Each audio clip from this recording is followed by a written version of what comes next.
Clarifying the principle. Unless you understand the sutra's doctrine and objective, you will not understand its principles. So now we will examine the one by means of the other. It is just like knowing a person's name and then discovering his occupation. The principles of this sutra are faith, vows, and practice holding the Buddha's name. These are the three prerequisites of the Pure Land Dharma door. One who goes on a journey takes along some food and a little money. One who wishes to go to the land of ultimate bliss needs faith, vows, and the practice of holding the Buddha's name. Faith. Faith is the first prerequisite, for without it one will not make the vow to be born with Amitabha in the pure land of ultimate bliss, and thus will not realize the objective of this sutra. You must have faith in yourself, the land of ultimate bliss, cause and effect, and noumena and phenomena. What does it mean to believe in oneself? It is to believe that you certainly have the qualifications necessary to be born in the land of ultimate bliss. You should not take yourself lightly and say, I have committed so many offenses, I can't be born there. If you have heavy offense karma, you now have a good opportunity to take it with you to the land of ultimate bliss. Regardless of the offenses you have committed in the past, if you change your mind and reform your conduct, you may be born there, offenses and all. Taking your karma to the Pure Land refers to past karma. However, not to future karma. Once you have understood the Dharma, offenses should cease. If you continue to offend, you will absolutely not be reborn in the land of ultimate bliss. You may recite the Buddha's name and bow to the Buddha, but you will only be making investments in future Buddhahood. You will not, in this life, be born in the land of ultimate bliss because you clearly understood and yet deliberately violated the rules of the Dharma. Before taking refuge with the Triple Jewel, doing things which are not in accord with the Dharma may be excusable, but to continue such behavior after taking refuge increases the gravity of one's offenses. Knowing your error, you must truly change your faults and say, I most certainly can be reborn in the land of ultimate bliss. Secondly, you must have faith in the Western land of ultimate bliss, which is hundreds of thousands of millions of Buddhalands from here. Before he realized Buddhahood, Amitabha Buddha, as the Bhikshu Dharma treasury, vowed to create a land where living beings who recited his name could be born. There's no need to do anything else. It's easy, simple, and convenient. It doesn't cost a thing, and yet this Dharma door is the highest and most supreme. For if you just recite, Namo Amitabha Buddha, you will be born in the land of ultimate bliss. It is also necessary to believe in cause and effect, to believe that in the past you have planted good roots, which have caused you to encounter this Dharma door of faith, vows, and holding the Buddha's name. Without good roots, no one can encounter this, or any other Dharma door. But just as in planting the fields, if a farmer doesn't nourish and irrigate the fields, he won't reap the fruit. So believe that in the past you have planted the causes of Bodhi, which in the future will bear the fruit of Bodhi if you just nourish the root. You may think, you tell me to believe in cause and effect and to believe that I have good roots, but, frankly, I don't think I do. How can you tell whether or not you have good roots? People often ask me to tell them whether or not they have good roots, but I tell them to tell me if I have good roots. They say, I don't know if you do, and I answer them, then how should I know about you? But I do have a method to teach you how to find out.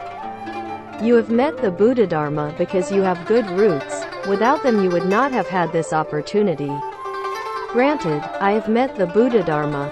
You say, but is it possible that I have no good roots? If you lack them, plant them. If you don't plant them you will never have any. Whether or not you have good roots is no great problem. The question is whether or not you will plant and nourish them by cultivating according to Dharma.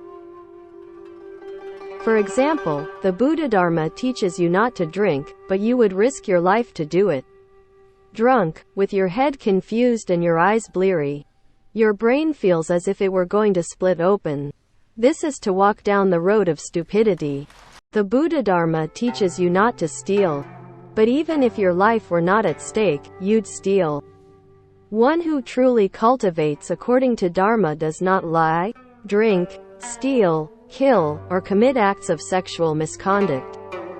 Obey the Buddha and refrain from evil. Do not think that minor faults are unimportant, for it's just the minor faults that drag one into the hells, or into the paths of hungry ghosts or animals. Believe, then, that you have good roots and that in the future you will reap the fruit of Bodhi. Finally, one must have faith in the phenomena and the noumena of the Amitabha Sutra. The specific phenomena is this: Amitabha Buddha has a great affinity with us, and will certainly guide us to Buddhahood. The noumenal principle is this: we know the great affinity exists, because without it we would not have met the Pure Land Dharma door. Amitabha Buddha is all living beings and all living beings are Amitabha Buddha. Amitabha Buddha became Amitabha Buddha by reciting the Buddha's name, and if we recite the Buddha's name, we, too, can become Amitabha Buddha. We should cultivate according to the phenomenal and the noumenal principles. The Avatamsaka Sutra speaks of 4 Dharma realms. 1. The Dharma realm of unobstructed phenomena. 2. The Dharma realm of unobstructed noumena. 3. The Dharma realm of noumena and phenomena unobstructed. 4. The Dharma realm of all phenomena unobstructed. Considering the 4 Dharma realms, and speaking from the standpoint of our self-nature, we and Amitabha Buddha are united in one, and therefore we have the qualifications to realize Buddhahood. The phenomenon has a mark and a manifestation. It is conditioned. The noumenon is the doctrine underlying any phenomenal event. For example, in principle a tree has the potential to become a house. Before the house is built, it has that noumenal aspect. Once built, the house itself is the phenomenon, which appears because of the noumenon. In principle, we can all realize Buddhahood, but we have not phenomenally done so. If we have faith, vows and hold the name, we will arrive at the phenomena of Buddhahood, just as the tree can be made into a house. Amitabha Buddha is contained within the hearts of all living beings, and living beings are contained within Amitabha's heart. This is the phenomenon and the noumenon. You must believe in the doctrine and energetically practice it by reciting the Buddha's name more and more every day. When one recites Namo Amitabha Buddha in the western land of ultimate bliss, in one of the pools of the 7 jewels filled with the 8 waters of merit and virtue, a lotus flower grows. The more one recites, the bigger it grows, but it won't bloom until the end of life, when one's self-nature goes to be reborn in it. If you wish to know whether you will be born in a superior, middle, or inferior grade of lotus, you should ask yourself how often you recite the Buddha's name. The more you recite, the bigger the lotus. The less you recite, the smaller.